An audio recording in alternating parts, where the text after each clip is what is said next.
जय श्री कृष्णा, जय श्री हरि। श्रोताओं, कैसे हैं आप सभी।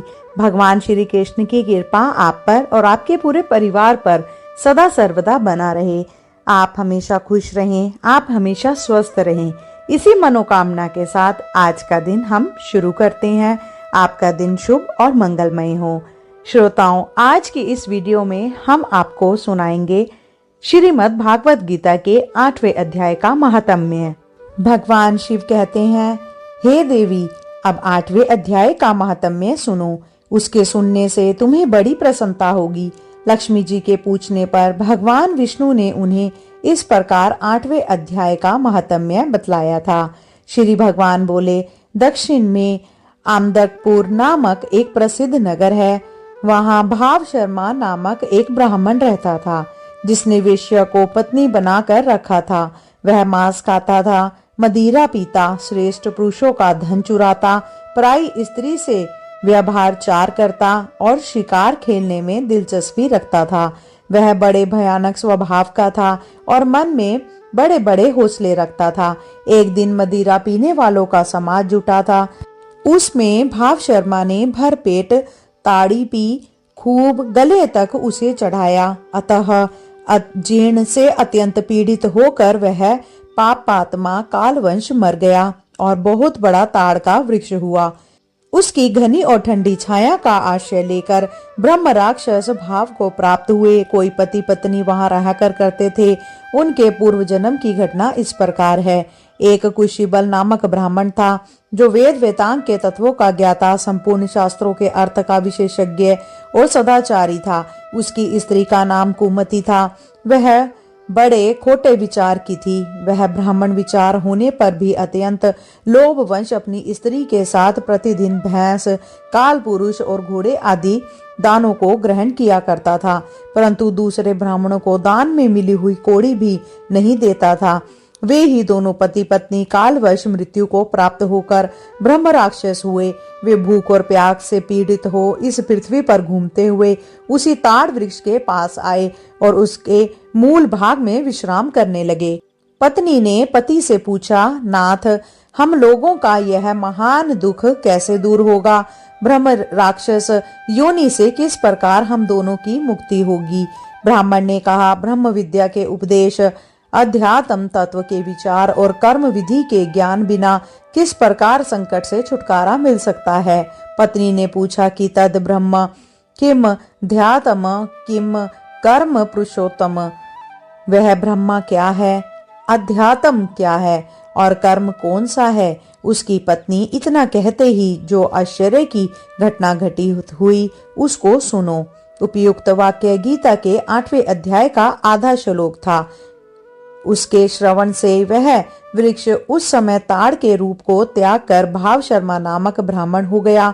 तत्काल ज्ञान होने से विशुद्ध चित्त होकर वह पाप के चोले से मुक्त हो गया तथा उस आधे श्लोक के ही महात्म्य से वे पति पत्नी भी मुक्त हो गए। उनके मुख से वेदांत ही 8वें अध्याय का आधा श्लोक निकल पड़ा था। तदंतर आकाश से एक दिव्य विमान आया और वे दोनों पति पत्नी उस विमान पर आरूढ़ होकर स्वर्गलोक को चले गए। वहां का यह सारा वृतांत अत्यंत आश्चर्यजनक था।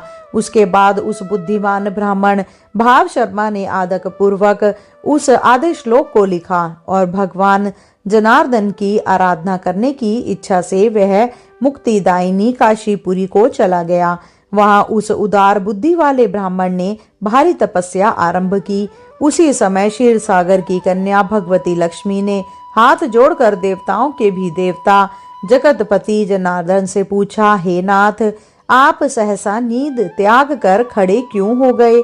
श्री भगवान बोले, हे देवी, काशीपुरी में भागीरथी के तट पर बुद्धिमान ब्राह्मण भाव शर्मा मेरे भक्ति रस में परिपूर्ण होकर अत्यंत कठोर तपस्या कर रहा है। वह अपनी इंद्रियों के वश में करके गीता के 8वें अध्याय के आधे श्लोक का जप करता है। मैं उसकी तपस्या से बहुत संतुष्ट हूँ। बहुत देर तक उसकी तपस्या के अनुरूप फल का विचार कर रहा था। इस समय वह फल देने को मैं उत्कंठित हूँ।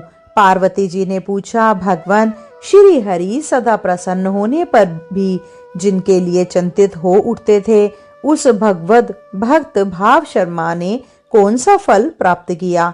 श्री महादेव जी बोले, हे देवी, द्विज श्रेष्ठ भाव शर्मा प्रसन्न हुए। भगवान विष्णु के प्रसाद को पाकर अत्यधिक सुख मोक्ष को प्राप्त हुआ तथा उसके अन्य वंशज भी जो नरक यातना में पड़े थे उसी के शुद्ध कर्म से भगवत धाम को प्राप्त हुए। पार्वती, यह 8वें अध्याय का महात्म्य थोड़े में ही तुम्हें बताया है, इस पर सदा विचार करना चाहिए। बोलिए श्री कृष्ण महाराज की जय, बांके बिहारी की जय। श्रोताओं, अब हम रसपान करते हैं श्रीमद् भागवत गीता के 8वें अध्याय का। श्रीमद् भागवत गीता के 8वें अध्याय में ब्रह्म, अध्यात्म और कर्म आदि के विषय में अर्जुन के प्रश्न और उनके उत्तर का विस्तार पूर्वक वर्णन किया गया है। गीता के 7वें अध्याय में पहले से 3 श्लोक तक भगवान श्री कृष्ण ने अपने स्वर्ग रूप का तत्व सुनने के लिए अर्जुन को सावधान करते हुए उसके कहने की प्रतिज्ञा और जानने वालों की प्रशंसा की। फिर 27वें श्लोक तक अनेक प्रकार से उस तत्व को समझाकर ना जानने के कारण को भी भली भांति समझाया और अंत में ब्रह्म, अध्यात्म, कर्म, अधिभूत, अधिदेव तथा अधियज्ञ के सहित भगवान के समग्र रूप को जानने वाले भक्त की महिमा का वर्णन करते हुए उस अध्यात्म का उपसंहार किया। किंतु 29वें और 30वें श्लोक में वर्णित ब्रह्म, अध्यात्म, कर्म, अधिभूत, अधिदेव और अधियज्ञ, इन 6 का तथा प्राण काल में भगवान को जानने की बात का रहस्य भली भांति ना समझने के कारण इस 8वें अध्याय के आरंभ में पहले 2 श्लोकों में अर्जुन उपयुक्त 7 विषयों को समझने के लिए भगवान श्री कृष्ण से 7 तरह के प्रश्न करते हैं। अर्जुन ने पूछा, हे पुरुषोत्तम, वह ब्रह्म क्या है? अध्यात्म क्या है? कर्म क्या है? अधिभूत नाम से क्या कहा गया है और अधिदेव किसको कहते हैं? हे मधुसूदन, यहाँ अधियज्ञ कौन है और वह इस शरीर में कैसे हैं? तथा युक्त चित्त वाले पुरुषों द्वारा अंत समय में आप किस प्रकार जानने में आते हैं? भगवान श्री कृष्ण ने कहा, अर्जुन, परम अक्षर ब्रह्मा है। अपना स्वरूप अर्थात जीवात्मा अध्यात्म नाम से कहा जाता है तथा भूतों के भाव को उत्पन्न करने वाला जो त्याग है वह कर्म नाम से कहा गया है। महाप्रलय में विश्व के समस्त प्राणी अपने अपने कर्म संस्कारों के साथ भगवान में विलीन हो जाते हैं। फिर सृष्टि के आदि में भगवान के संकल्प से पुनः उनकी उत्पत्ति होती है। भगवान का यह आदि संकल्प ही चेतन रूप बीज की स्थापना करता है। यही महान विसर्जन है और इसी विसर्जन का नाम विसर्ग है। अर्जुन, उत्पत्ति विनाश धर्म वाले सब पदार्थ अधिभूत हैं, हिरण्यमय पुरुष अधिदेव हैं और इस शरीर में वासुदेव की अंतर्यामी रूप में अधिज्ञ हूँ। जो पुरुष अंतकाल में भी मुझको ही स्मरण करता हुआ शरीर को त्याग कर जाता है वह मेरे साक्षात स्वरूप को प्राप्त होता है। इसमें कुछ भी संशय नहीं है। अर्जुन, 2 बातें पूछी थी, अधियज्ञ कौन है और वह इस शरीर में कैसे हैं? भगवान ने दोनों प्रश्नों का एक ही साथ उत्तर दिया है। भगवान ही सब यज्ञों के भोक्ता और प्रभु हैं और समस्त फलों का विधान वे ही करते हैं और वे ही अंतर्यामी रूप से सबके अंदर व्याप्त हैं। यहाँ अंतकाल का विशेष महत्व प्रकट किया गया है। भगवान कहते हैं कि जो सदा सर्वदा मेरा अनन्य चिंतन करते हैं उनकी तो बात ही क्या है। जो इस मनुष्य जन्म के अंतिम क्षण तक भी मेरा चिंतन करते हुए शरीर त्याग करते हैं उन्हें भी मेरी प्राप्ति हो जाती है। यहाँ यह बात कही गई है कि भगवान का स्मरण करते हुए मरने वाला भगवान को ही प्राप्त होता है। इस पर यह जिज्ञासा होती है कि यह विशेष नियम केवल भगवान के स्मरण के संबंध में ही है या सभी के संबंध में है। इस पर श्री कृष्ण कहते हैं, अर्जुन, यह मनुष्य अंतकाल में जिस जिस भी भाव को स्मरण करता हुआ शरीर त्याग करता है उसको ही प्राप्त होता है। क्योंकि वह सदा उसी भाव से भावित रहा है। इसीलिए अर्जुन, तुम सब समय में निरंतर मेरा स्मरण करो और युद्ध भी करो। इस प्रकार मुझ में अर्पण किए हुए मन बुद्धि से युक्त होकर तुम निसंदेह मुझको ही प्राप्त होंगे। ईश्वर, देवता, मनुष्य, पशु, पक्षी, कीट, पतंग, वृक्ष, मकान, जमीन आदि जितने भी चेतन और जड़ पदार्थ हैं, उन सब का नाम भाव है। अंतकाल में किसी भी पदार्थ का चिंतन करना उस भाव का स्मरण करना है। अंतकाल में प्राय उसी भाव का स्मरण होता है जिस भाव से चित्त सदा भावित होता है, जिसमें हमारा मन प्राय लगा रहता है।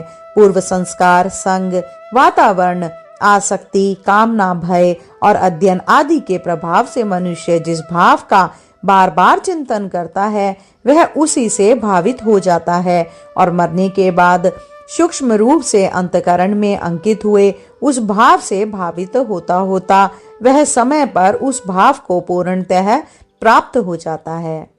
किसी व्यक्ति की फोटो लेते समय जिस क्षण फोटो ली जाती है, उस क्षण में वह मनुष्य जिस प्रकार से स्थित होता है, उसका वैसा ही चित्र उतर जाता है। उसी समय अंतकाल में मनुष्य जैसा चिंतन करता है, वैसे ही रूप का फोटो उसके अंतकरण में अंकित हो जाता है। अतः जैसे चित्र लेने वाला सबको सावधान करता है और उसकी बात ना मानकर इधर उधर हिलने डुलने से चित्र बिगड़ जाता है, वैसे ही संपूर्ण प्राणियों का चित्र उतारने वाले भगवान मनुष्य को सावधान करते हैं कि तुम्हारी फोटो उतारने का समय अत्यंत समीप है। पता नहीं वह अंतिम क्षण कब आ जाए, इसीलिए अब तुम सावधान हो जाओ, नहीं तो तुम्हारा चित्र बिगड़ जाएगा। हे पार्थ, यह नियम है कि परमेश्वर के ध्यान के अभ्यास रूप योग से युक्त दूसरी ओर ना जाने वाले चित मन से निरंतर चिंतन करता हुआ मनुष्य परम प्रकाश रूप दिव्य पुरुष को अर्थात परमेश्वर को ही प्राप्त होता है। भगवान के सृष्टि, स्थिति और संहार करने वाले सगुण, निराकार, सर्वव्यापी, अव्यक्त ज्ञान स्वरूप को दिव्य परम पुरुष कहा गया है। यम, नियम, आसन, प्राणायाम, प्रत्याहार, धारणा और ध्यान के अभ्यास का नाम अभ्यास योग है। ऐसे अभ्यास योग के द्वारा जो मन भली भांति वश में होकर लगातार अभ्यास में लगा रहता है, उसे अभ्यास योग युक्त कहते हैं। जो पुरुष सर्वज्ञ, अनादि, सबके नियंता, अंतर्यामी रूप से सब प्राणियों के शुभ और अशुभ कर्म के अनुसार शासन करने वाला, सूक्ष्म से भी अति सूक्ष्म सबके धारण पोषण करने वाले, अचित्य स्वरूप सूर्य के समान नित्य चेतन प्रकाश रूप और अविद्या से अति परे शुद्ध सच्चिदानंद घन परमेश्वर का स्मरण करता है, वह भक्ति युक्त पुरुष अंतकाल में भी योग बल से भ्रिकुटी के मध्य में प्राण को अच्छी प्रकार स्थापित करके फिर निश्चल मन से स्मरण करता हुआ उस दिव्य रूप परम पुरुष परमात्मा को ही प्राप्त होता है। वेद के जानने वाले विद्वान जिस सच्चिदानंद घन रूप परम पद को अविनाशी, जिनका नाश न हो, नित्य कहते हैं। आसक्ति रहित यत्नशील प्रयत्न में लगा हुआ सन्यासी महात्मा जन जिसमें प्रवेश करते हैं और जिस परम पद को चाहने वाले ब्रह्मचारी लोग ब्रह्मचर्य का आचरण करते हैं, उस परम पद को मैं तुम्हारे लिए संक्षेप में कहूंगा। ब्रह्मचर्य का अर्थ है ब्रह्म में अर्थात ब्रह्म के मार्ग में संचरण करना। जिन साधनों से ब्रह्म प्राप्ति के मार्ग में अग्रसर हुआ जा रहा था, उनका आचरण करना, ऐसे साधन ही ब्रह्मचारी के व्रत कहलाते हैं। सब इंद्रियों के द्वारों को रोककर तथा मन को हृदय, नाभि और कंठ, इन दोनों स्थानों के बीच का स्थान जिसे हृदय काल भी कहते हैं, यह मन और प्राणों का निवास स्थान माना गया है। में स्थिर करके फिर उस जीते हुए मन द्वारा प्राण को मस्तिष्क में स्थापित करके परमात्मा संबंधी योग धारणा में स्थित होकर जो पुरुष ओम इस एक अक्षर रूप ब्रह्म का उच्चारण करता हुआ और उसके अर्थ स्वरूप मुझ निर्गुण ब्रह्मा का चिंतन करता हुआ शरीर को त्याग कर जाता है, वह पुरुष परम गति को प्राप्त होता है। हे अर्जुन, जो पुरुष मुझ में अनन्य चित होकर सदा ही निरंतर मुझ पुरुषोत्तम को स्मरण करता है, उस नित्य निरंतर मुझ में युक्त हुए योगी के लिए मैं सुलभ हूँ, अर्थात उसे सहज ही प्राप्त हो जाता हूँ। परम सिद्धि को प्राप्त महात्मा जन मुझको प्राप्त होकर दुखों के घर एवं क्षण भंगुर पूर्व जन्म को नहीं प्राप्त होते। मरने के बाद कर्म परवश होकर देवता, मनुष्य, पशु, पक्षी आदि योनियों में से किसी भी योनि में जन्म लेना ही पुनर्जन्म कहलाता है, और ऐसी कोई भी योनि नहीं है जो दुखपूर्ण और अनित्य ना हो। हे अर्जुन, ब्रह्मलोक पर्यंत सब लोग पुनरावर्ती हैं, और किंतु मुझको प्राप्त होकर पुनर्जन्म नहीं होता, क्योंकि मैं कालातीत, काल से परे हूँ, और ये सब ब्रह्म आदि के लोक काल द्वारा सीमित होने से अनित्य नश्वर हैं। ब्रह्मा का जो एक दिन है उसे 1000 चतुर्युगी तक की अवधि वाला, और रात्रि को भी 1000 चतुर्युगी तक की अवधि वाला जो पुरुष तत्व से जानते हैं, वे योगी जन काल के तत्व को जानने वाले हैं। संपूर्ण चराचर भूतगण ब्रह्मा के दिन के प्रवेश काल में अव्यक्त से अर्थात ब्रह्मा के सूक्ष्म शरीर से उत्पन्न होते हैं, और ब्रह्मा की रात्रि के प्रवेश काल में उस आवक्त नामक ब्रह्मा के सूक्ष्म शरीर में ही लीन हो जाते हैं।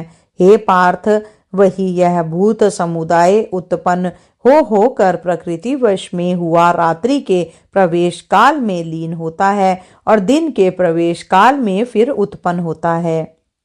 अव्यक्त में लीन हो जाने से समस्त प्राणी ना तो मुक्त होते हैं और ना उनकी भिन्न सत्ता ही मिटती है। इसीलिए ब्रह्मा की रात्रि का समय समाप्त होते ही वे सब पुनः अपने अपने गुण और कर्मों के अनुसार यथा योग्य स्थूल शरीरों को प्राप्त करके प्रकट हो जाते हैं। उस आवक्त से भी अति परे दूसरा अर्थात विलक्षण जो सनातन अव्यक्त भाव है, वह परम दिव्य पुरुष सब भूतों के नष्ट होने पर भी नष्ट नहीं होता। जो अव्यक्त अक्षर इस नाम से कहा गया है, उसी अक्षर नामक अव्यक्त भाव को परम गति कहते हैं, तथा जिस सनातन अव्यक्त भाव को प्राप्त होकर मनुष्य वापस नहीं आते, वह मेरा परम धाम है। हे पार्थ, जिस परमात्मा के अंतर्गत सर्वभूत है और जिस सच्चिदानंद घन परमात्मा से यह समस्त जगत परिपूर्ण है, गीता के अध्याय 9 के श्लोक 4 में देखना चाहिए। वह सनातन अव्यक्त परम पुरुष तो अनन्य गीता के 11वें अध्याय के श्लोक 55 में इसका विस्तार देखना चाहिए, भक्ति से ही प्राप्त होने योग्य हैं। हे अर्जुन, जिस काल में शरीर त्याग कर हुए योगी जन तो वापस ना लौटने वाली गति को, और जिस काल में गए हुए प्राणी वापस लौटने वाली गति को ही प्राप्त होते हैं, उस काल को अर्थात दोनों मार्गों को कहूंगा। अर्जुन, जिस मार्ग में ज्योतिर्मय अग्नि अभिमानी देवता है, दिन का अभिमानी देवता है, शुक्ल पक्ष का अभिमानी देवता है और उत्तरायण के 6 महीनों का अभिमानी देवता है, उस मार्ग में मर कर गए हुए ब्रह्मवेत्ता योनि जन उपयुक्त देवताओं द्वारा कर्म से ले जाकर ब्रह्मा को प्राप्त होते हैं।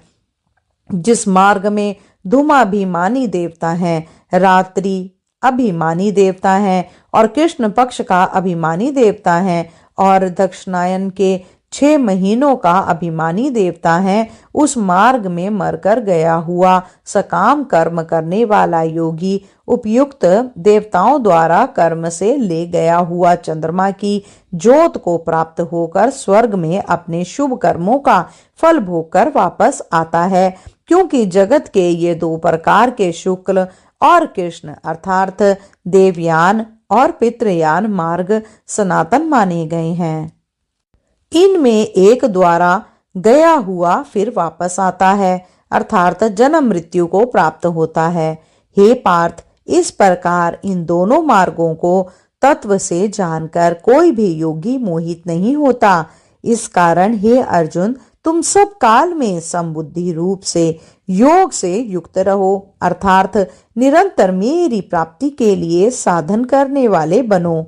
योगी पुरुष इस रहस्य को तत्व से जानकर वेदों के पढ़ने में तथा यज्ञ तप और दान आदि के करने में जो पुण्य फल कहा है उन सबको निसंदेह उल्लंघन कर जाता है और सनातन परम पद को प्राप्त होता है। बोलिए श्री कृष्ण महाराज की जय। आज के आनंद की जय। श्रोताओं, मैं उम्मीद करती हूँ मेरे द्वारा सुनाया गया श्रीमद् भागवत गीता का 8वें अध्याय का आपने आनंद पूर्वक स्मरण किया होगा। अगर आपको वीडियो पसंद आई हो तो कृपया करके वीडियो को लाइक और शेयर करें, और जो श्रोता मेरे चैनल पे नए हैं और इस कथा को पहली बार मेरे चैनल पर सुन रहे हैं, कृपया करके वो मेरे लिए सब्सक्राइब अवश्य करें। शीघ्र मिलते हैं नई वीडियो नई जानकारी के साथ। जब तक के लिए जय श्री कृष्णा, राधे राधे।